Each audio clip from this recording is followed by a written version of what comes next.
Welcome to Real Estate on the Rocks, where you get top shelf real estate conversations served straight up, never watered down. Here's your host, Dave Snowberger.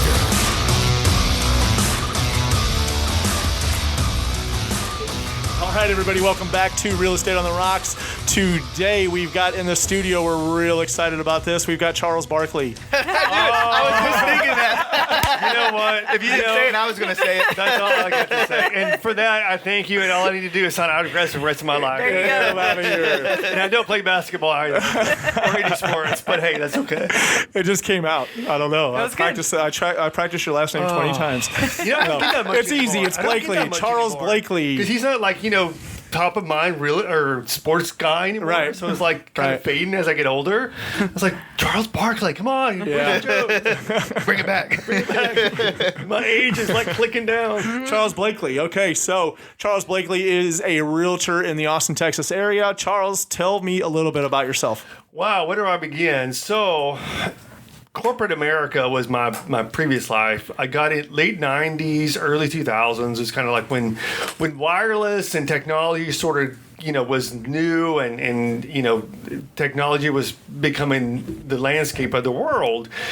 I got into it, sales and marketing, for the past 20, I lost count, 20-something years or something like that, from AT&T, Sprint, Singular, when AT&T bought Singular and diverged, and then they bought them back and all that. See, telecom gets really tricky, and there's really only three companies, but they split off and buy each other back. Yeah. So 20 years plus, that's all I've been doing. And as the last 3 years before real estate, I was within a company called CenturyLink in Arizona, of all places. So corporate America brought me from Texas to Colorado, from Colorado to Arizona, and then I quit, and I came back to Texas. Yeah. But I had a little bit of a back end story. Was that in Arizona, I was in telecom, making a great deal of money, six figures, didn't have a worry, at all, plenty of money.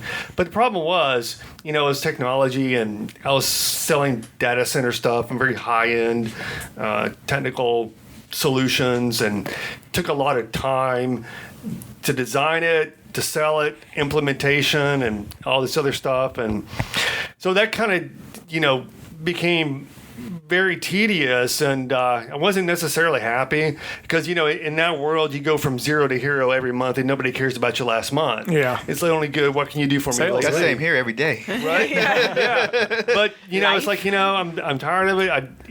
I just want to take a break, if nothing else, because, I have a strong background. In worst case, I was like, look, if I get into real estate, and I've always had a passion for real estate, I've always somehow bought and flipped my own houses just by chance, not on purpose. Like my first house in the 90s or whatever it was in Flower Mound, Texas.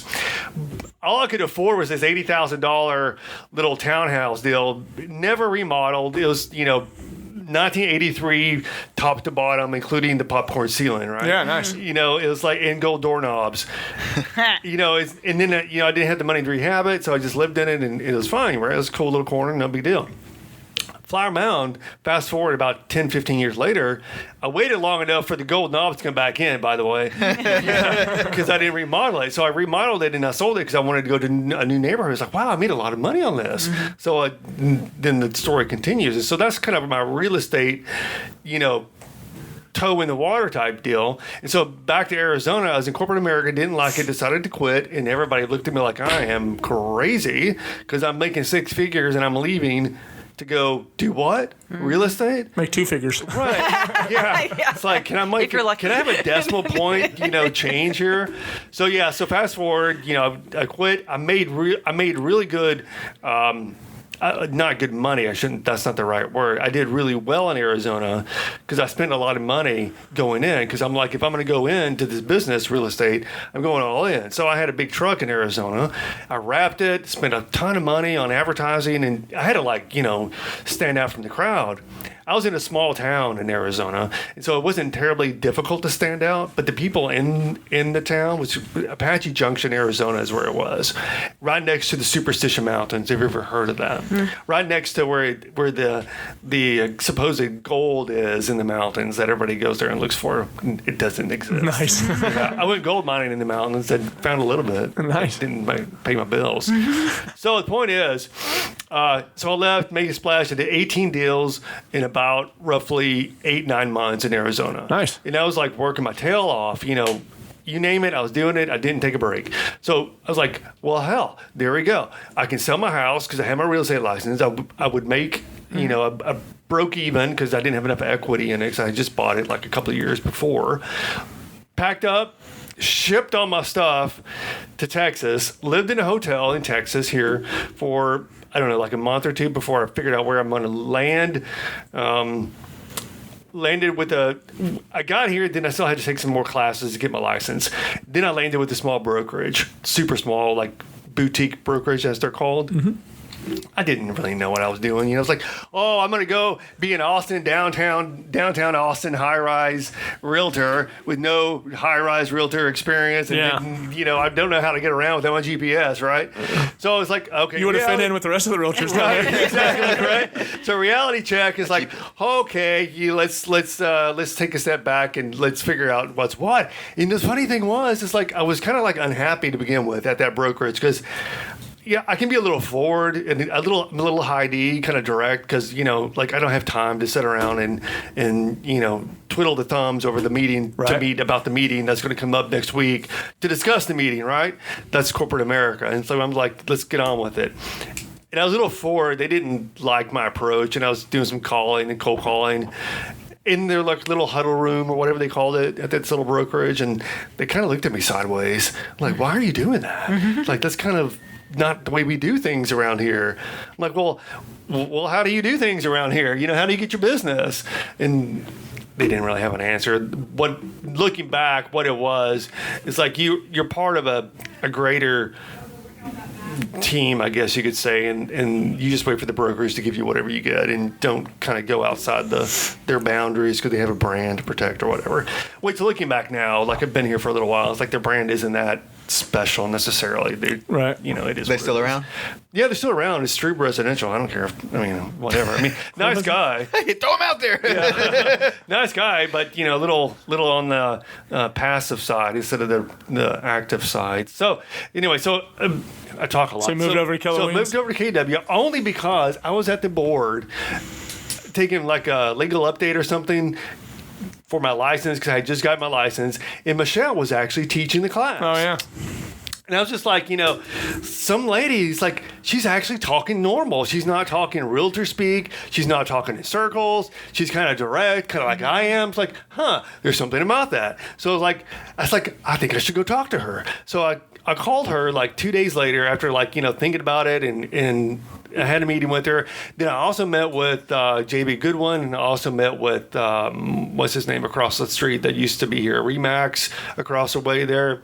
But something didn't fit. It's like there's something missing from those few people. It's like it's just like it didn't click. There's no fire. There's no aggressiveness or like go get the deal type deal. It's more like let's hold your hand and drink a cup of water and get you a massage or something. I don't know. This is really different. So get to Michelle. I want to go there. Yeah, I know. Right? What brokerage is that? Yeah, I'm all about that massage. Yeah. So, it's just kind of weird the way, See you, KW. I don't know. It's like, look, let's get on with it. Like I got money to make, people to call, hands to shake. And I didn't get that from there. It was just a little, I don't know. It didn't fit in. No. I get it. I was with one of those brokers that you mentioned. Yeah. And that certain brokerage had a great plan for real estate for that broker. Yeah. Like, that was the thing. And that's when I started to realize that they just brought me in to throw me against the wall to see if I stuck. Yeah. With 10 other agents. We've talked about this in the past with like 10 other recruits I walked in there with. And after a year or 2 years, I was the only one left out of all of them. I was even the only one left out of the 10 recruits that came after us. Right. And so when I kind of same thing as you is I made the decision to make the move, and I made the move because of what the place had to offer me, right? Yeah. And so I really wanted something I could be a part of, and I found home. Yeah, because it's really different. Because in Arizona, when I had my real estate in Arizona, I switched to a small brokerage in Arizona to another small brokerage, but bigger than what I was with for the area. Because in Arizona, where I was. So you have Mesa, then you have, Phoenix, and you have Mesa. We're talking about Metroplex, Phoenix, Mesa. Then you get into the kind of the outlying areas, which is Apache Junction and Gold Canyon, which are right against the mountain. It's very, very niche there because the clientele is more 55 plus clientele, but they're bringing in some new builds and it's starting to develop into more of a family community, I guess. You know, single family type traditional real estate. So I got into that, but it's like I needed to get into the higher property values because what I was selling in AJ was like 150, 200. 200 is like really like, wow, that's a big property, right? 200,000. So I need to get into 250, 300, 400, and 500. And 500 over there was like, that's like super luxury. Yeah. And so I needed to get into that because I needed to turn. It's like if I'm going to work, I need to make some real money. I don't need to be sitting here making, a couple grand every other month or whatever it was, right? So I went to them, but still, like, I was in there with a bunch of folk they've been in the business for, 30 years or whatever it was. The brand was like, kind of half thought of. And I don't know, again, it just didn't work with my personality. I was the only one prospecting, the only one door knocking, which is fine. I mean, I made a great name for myself in the brokerage, but, making a name for yourself in a small brokerage is like, Well, you're doing it. I mean, one of the reasons why I wanted to bring you onto our podcast is I walk up and down the halls and I can tell who's working around here and who's not. And so I see you in there always making your calls, doing your dials, crushing it every morning. I see the activity. I watch the hot sheets all the time. I know who's listing what. I know who my competition is for one because I am a listing agent. So I need to know who I'm going up against constantly or who's working the same avenues I'm working. And so, I started asking kind of questions like, who's this fella here? I've never seen him before. Yeah. And then we became friends on Facebook. And then I asked you to come and join us. So, that's where we are now. And so fast forward to you got to Austin, Texas. So we got to Austin, trying to figure out where I want to land. And I realized that, I'm not 25 anymore. So this downtown thing. You look 25. You look 24. Thank you very much. Saying 20 years ago you bought a house. I was like, wow. Add 20 plus that 25 and we'll get close to my number. But the point is, like, look, I want my car in my garage. I don't want my car in a dang parking garage with, everybody else that could door ding you. Because I don't like, my car being parked next to other people. I park away from people at the grocery store because I don't want it door ding because I like my car or my truck or whatever else I'm driving. It's like, look, I paid for it. I don't want you tearing it up, type thing. And so the downtown high life living just, wasn't for me. And the value for the dollar, I just can't take it, right? Because I'm a Heidi and just leave me alone. I know what I need to do. I'll tell you what you need to do because you're not doing it right, probably. And, here we go. So anyway, I found Michelle, got to this office, and it's like, wow, this is kind of a neat little area because Northwest Austin's got some really interesting properties.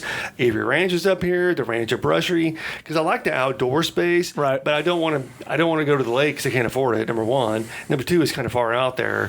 So this is kind of the perfect medium. You're not too far from downtown. You're not too far from the lake and some of the other stuff. And the other reason I'm back in Texas because I'm from here. My folks are up north, so I've got a 3-hour drive instead of an airplane ride for emergencies and stuff, which is good. But yeah, so now fast forward to where we are now. It's like I had a slow winter. It's like, wow, this is really slow. It's like, what the heck is going on? But, looking back holistically, if I take out the emotion, look at the numbers, my July is my 1 year. I will cap my very next deal. I'm like 2 shakes of a needle from capping. Nice. Awesome. Yeah. So I've only been doing it for, here for a few months now. So, I mean, it just goes back and, luckily my sales background has helped me put up my thick skin. I was calling people, a little bit of background history here.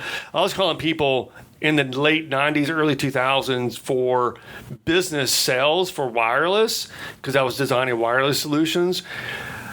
Yellow Pages, Yellow Page phone book. Yeah. That was my CRM, and that was my, Your database. My database. Yeah. See, we didn't have computers, or if we did, they weren't like that. Right. From what I can remember. Right. Yeah. So It's completely changed. Real quick, I want to touch on something. I have to throw it over to Alicia real quick. We need to expand on what capping means because we have a wide audience here that doesn't necessarily have all the Kellerisms down that we use. So what's capping? So capping is you have a certain amount of money that you pay into your brokerage. Right. And then once you hit that amount, then you, depending on where you are, but at Keller Williams, you go to 100%. And you have 100% commission? 100% commission. No way. So you have your cap date, which is usually when you start. So mine is February 1. And if I were to cap in May, then I am 100% from May all the way until the next February 1. Right. Okay. And you know what, too? That's not a bad deal because, I looked at it, too. It's the best deal in the business right now. Absolutely. You get, I get like on your Facebook, as soon as you type in your real estate agent, then the world starts coming to you with all these offers, right? So like all these other brokerages, 100% brokerages, this, that, and the other, it's like, well, they get a high tech fee or monthly fee. They got, all these little fees that you don't know about till you get into the weeds. Yep. That kind of just eat your number up. So well, technically on paper, you're 100% commission, but after you pay all their fees, are you really 100%? Or would you be better at KW? Well, that was one of the things in my last brokerage was that, typically you start out in this business 70-30 splits. Some people are fortunate enough to get 80-20 splits. There's other brokers out there doing flat fee stuff. I'd love to have more of an episode one of these days where we just drill down on kind of like the brokerages and things like that. But so I started out on a 70-30 split. And then after the tech fees and everything else, there were no upfront fees. But as soon as I had a check come in, they would just kind of whittle their way into the check. And like I realized very quickly I was like on a 62 split. Yeah. So 62 was coming to me. And then after that, that's what I had left to go pay all my bills. Yeah. And that was really before I had started any kind of cost of marketing or anything like that. Right. That was just my sphere of influence at first that you come into the real estate business with, right? And so, it's like when I actually text a girl that I knew, and she's still in the business, but I sent her a text and said, is this whole Keller Williams thing for real, like this 100% commission? And she said, absolutely. Can we talk? And I was like, yeah. I was like, oh, here we go with this thing. Another recruiting call, and it's going to lay it on thick. And so signed up, and I talked to somebody else about it, and I switched everything to Keller Williams. And as soon as I capped, I started seeing my checks be at 100%. I think one of my first checks was well over $20,000, but it was all mine. Yeah. All mine. They took You're like, $80 out for, insurance, errors and emissions. That's the other thing is like, what? I'm not an expert in but you hear stories. Yeah. About these 100%. Oh, I'm happy to have it. Yeah. Yeah. These 100% companies, while they have this stuff, is not quite as good or something. Yeah. It's like, what? It's like I need. Because I barely know what I'm doing here in Texas. I was knocking on your door the other day. Marshall was in there. I was like, by the way, what do you think if I did this or whatever I was asking him, right? Did it work out for you? It did work out. Awesome. Yeah. Perfect. So we had a little situation with pricing and doing the market and whatever else.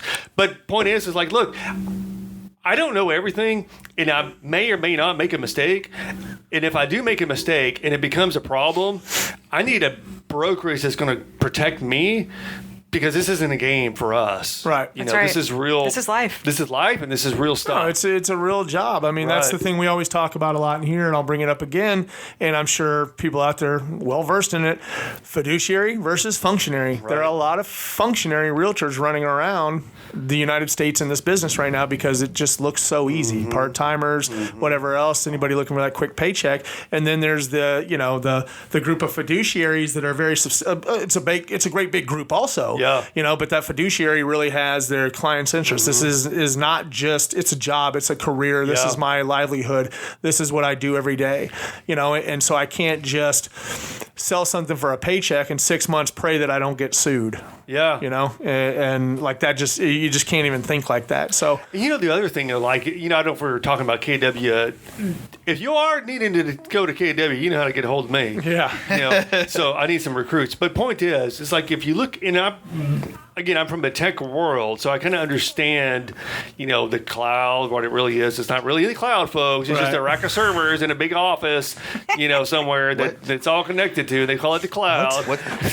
I've been looking at the sky this whole time. Right? I always tell my wife, look, my deal's right there. Right, exactly. So I was like, what's going on? It's like, when Gary Keller talks about bolt-ons and all this other stuff, I know what he's talking about. Right. And I can understand where he's coming from, whereas some folk may not understand it. But I do. It's like, wow, this is very interesting. Because, when somebody, I was telling a Realty Austin guy the other day, if your company is buying the other companies instead of just using them as a software as a service, there's something going on. Because anybody can go buy a software license like your Microsoft or whatever and bolt it on to whatever you're using and call it a day, right? Right. But we have a pretty big tech revolution going on because of what we're doing. And I don't know if we're getting into weeds there. No, I mean, a lot of people aren't going to know about it. They haven't bought into it Yeah. yet. Tech to them is kind of like there's another brokerage out there promoting tech, and there's a few of them right now that say that they're tech-enabled agents and they're doing a lot of these things. And one of them has a sign that lights up. Ooh-wee. Right. And the other one has it looks like old gaming software that looks like The Sims. And so, it's not to knock on their brokerages or anything, but that's the tech that they're selling right now. Cool. Yeah.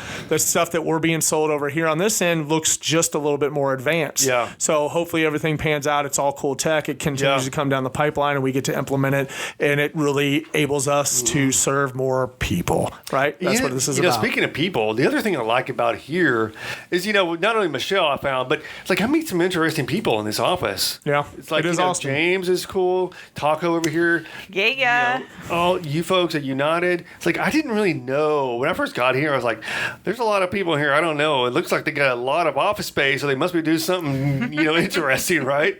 So it's interesting to get to meet the different people. And as, I've been here for a few months now. Oh, God, almost a year now, because July, right? Yeah, coming God, up. Crazy time flies. It does. That, it's like, I may need to leverage their help for something. And, it's good to know people and it's good to have a big. Well, that's part of our culture. I mean, we love to help. This whole office of 500 people. I know that James, the new guy over here, signed up because when they walked him down the hallway, so many people came out to meet him and said, basically, I would be here for you. Hey, we're here for you. If you need anything, stop by. And James is the type of guy that does stop by and was relying on other people because he was brand new and still really after a year, you're really still new, still green in this business, And so he still seeks the help. And then as soon as he found us and joined onto our team, I think the questions more came centralized to our team and what we were doing, but I still catch him every now and then jumping down the hallway, which bruises my ego a little bit. He says he's getting coffee. He seeks outside help. Oh, I'm getting coffee. Coffee in the non-coffee room. Quit cheating on Dave. You're breaking his heart.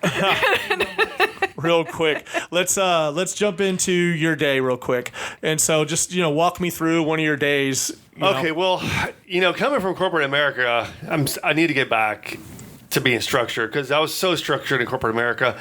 I'm still rebelling from being structured. I need to kind of okay, well, the honeymoon of not working for a corporation is kind of getting over, and I need to get busy because I have a big goal this year. So typically, ideally, today was just going to be my going forward day, which is I get up as early as I can. I'm trying to work on getting up at 5:30. I pointed to James because he and I had a conversation about getting up at 5 o'clock in the morning or something like that. Yep. It's like, I'm still working on that. That's a little early, but I try to get up at 6:37, immediately drink coffee. Okay, my brain is now working, work out, throw clothes on, get to the office, and call.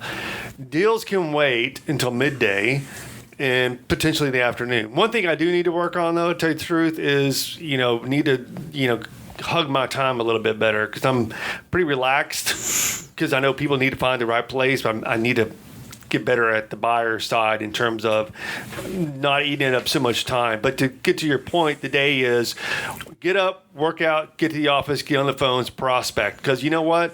One thing I learned over these 20 plus years and being in the business and business of sales, deals will die. Leads are what you live by. And without leads, you will die because the deal will die all the time. Yeah. I can tell you from past experience in my corporate life and my limited experience here in real estate is that, even though you got it on the sign dotted line, sometimes it will die on the vine, and you never really know. So you better have a backup plan. Yeah, for sure. Right. Absolutely. So calls when you're calling, we good? Yeah. Okay. When you're calling on, what do you set your goals at a day? I mean, does it I matter? don't really Do you just have a start goal. dialing? I or- just like, if I'm free, I'm calling. Yeah. Because if I don't have nothing else to do, then I need to be calling. Because I'm pretty good at multitasking. Okay. And, I'm trying to get everything into Command, which is our new CRM. So while I'm dialing on Mojo, I need to get a second screen, truthfully. But when I'm dialing on Mojo, which is my dialer and the data that comes in for expires or what it's circle prospecting, I'm entering stuff into my other system. So I just dial and I dial expires and I dial circle prospecting. Like today, it's been all circle prospecting when James came and grabbed me from the workroom. I'm just calling around. Like I read scripts and I take pieces of the scripts into my brain. Right. But I don't, some people have a different opinion, but I don't use them verbatim. Because it's just not me. It's like, look, I just have a conversation. Why didn't it sell? What's going on?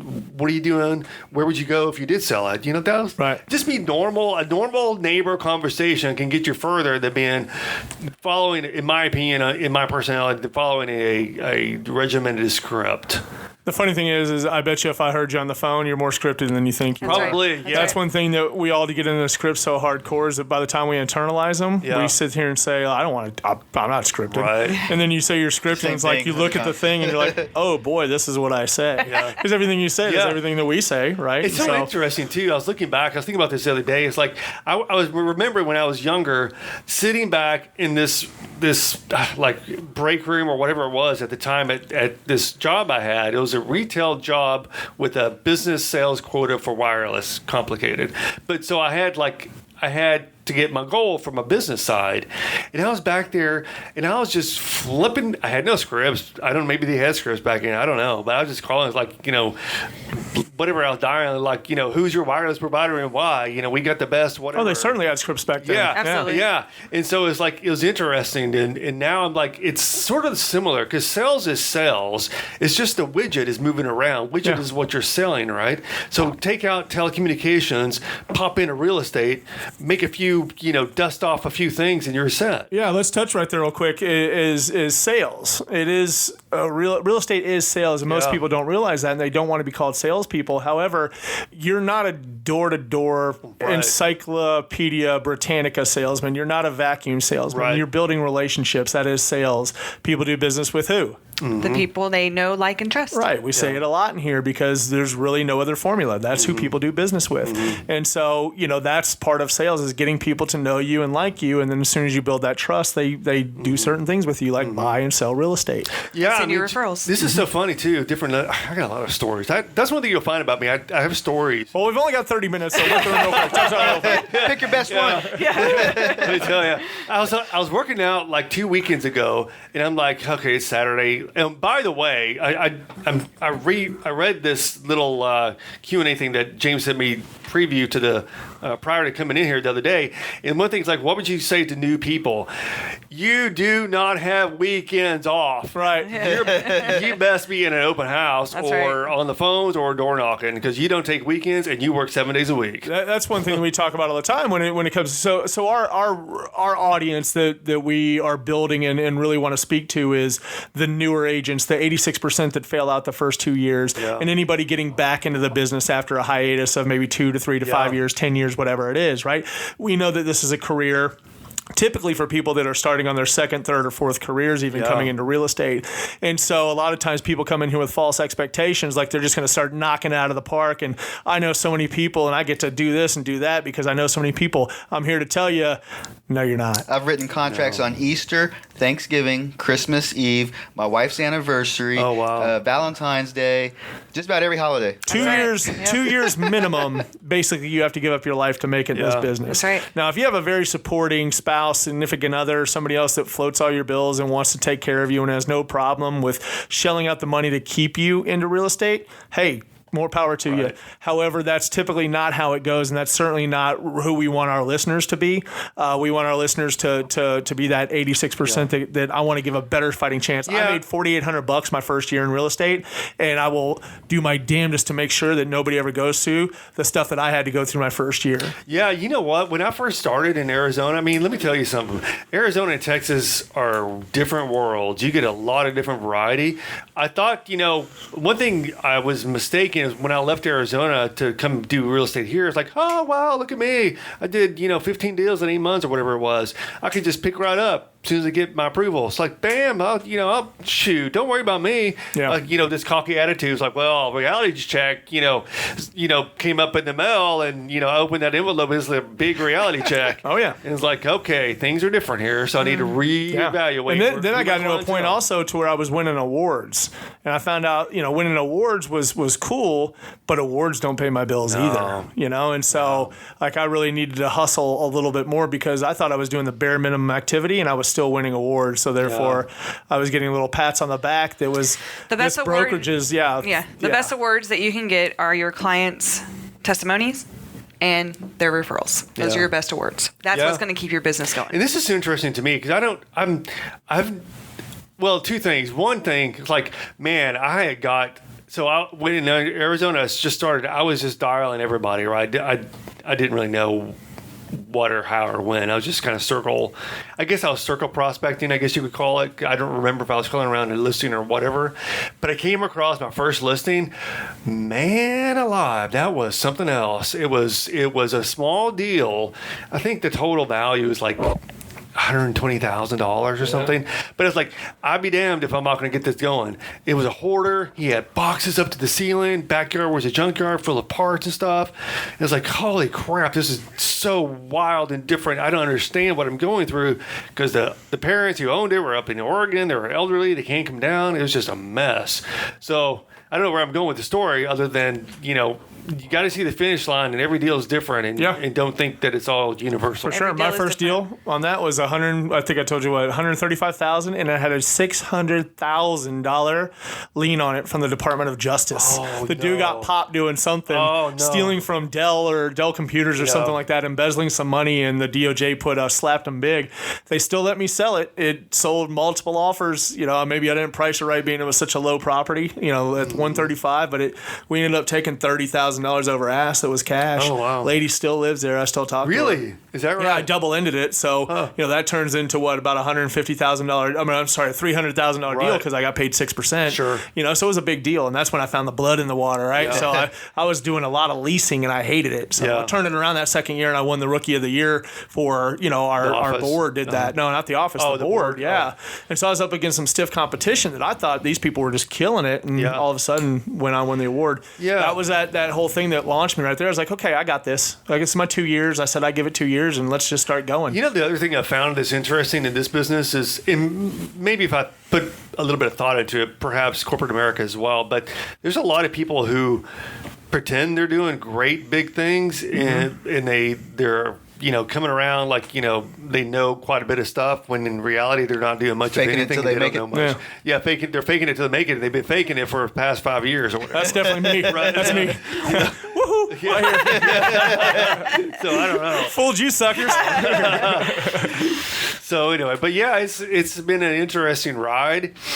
I have a pretty large goal.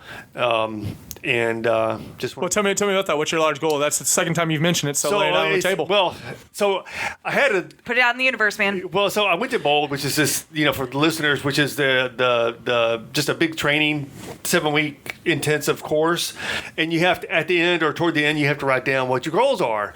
So I didn't really think about what my goals are because I'm just got here and like it's winter and I'm just trying to make some money, right?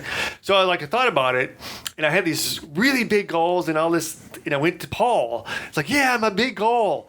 It's like with 60 deals, because somebody in the Bold class was like 60 deals, and then he came down like, whoa, let's so how you gonna get there? What's your plan? And this that, and the other, and it's like, oh, actually, I only need 23 to make my bills and to pay off all my debt and to get what I need. So that's my goal. 23 is my real goal. 40 is my stretch goal, and oh my God, goal is 60. Go after that 60, man. Yeah. So maybe that'll lead you to 30, maybe it'll lead you to 40, maybe it'll lead you to 50. You know what? It's Maybe like you'll hit goals are 60. goals. Like that's why we have stretch goals in corporate America. You stretch for the stretch goal, and whatever you fall short of your stretch goal, you're probably over your real goal. That's right. Right, and I think a lot of people have started thinking that way. Yeah. And so, like, I walked into my office one day of being out. My team had set this huge, massive goal of like, I don't even know what it was, 100 million. What was it, 30 million? So 30 million. And I was 100 like, million? Holy crap. I don't know. I just keep my head down and work. That's fine.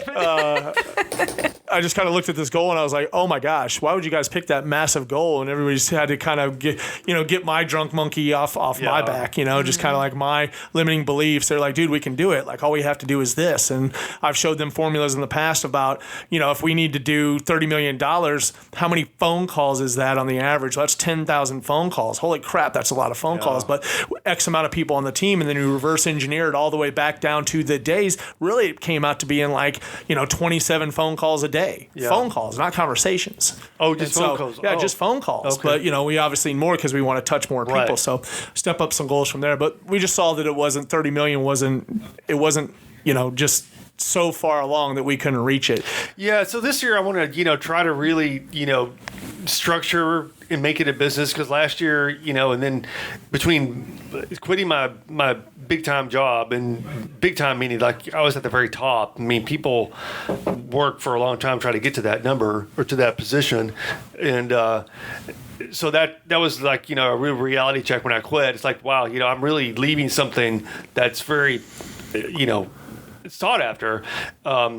And then I left, and then Arizona, I was like, I didn't treat it as business. Then I moved right on different state, and like, okay, now I need to like focus and get it as business and really get this going, because this isn't a game. This is real life. No, it's real life. Okay, so I know we got to start wrapping up now. We only have 30 minutes, unfortunately. We'll have you back sometime if you'd like to come back. Let's leave some value for our listeners here. What could you tell that 86%? What could you tell those new guys out there, new guys and gals out there that are struggling a little bit in their business? They're not putting it together. They're listening to a podcast like this. They're hearing you talk. They're hearing the conversations go back and forth between you and I, and say, what, I can't do what they can do because of what. But give them some advice. The great thing is, here's the deal. Here's what I tell anybody, whether it be in corporate America or real estate or just thinking about real estate. If you go door knocking, they're not going to kill you. All they can do is slam the door in your face or yell at you. On the phone, they're not going to slam the door in your face. They might hang up, or you might hung up because you got mad at them too. That's it. So you're going to survive and you will live. So just do it. If you do it, you'll get over your fear, and just set small steps. Like if you don't like door knocking or you're afraid, get a goal of 5 doors on Saturday, and that's it. Half the battle's just showing up to the door. Just show up, like knock it, and you will screw up, and that's okay. Mm-hmm. I've screwed up for the past 20-something years. I'm sure of it, and everybody does. No matter what they say, everyone has screwed up, no matter who they are, and it'll be okay. Cool. You're still alive. All right. Well, Charles Blakely, tell everybody out there how they can get a hold of you. So my website, Buy Sell Blakely. That's Buy Sell Blakely, BLAKELY. Instagram, Facebook, you name it. All I need to work on the social stuff, but Buy Sell Blakely. You're very searchable then. Yeah. Perfect. All right, Charles Blakely, thank you very much for your time.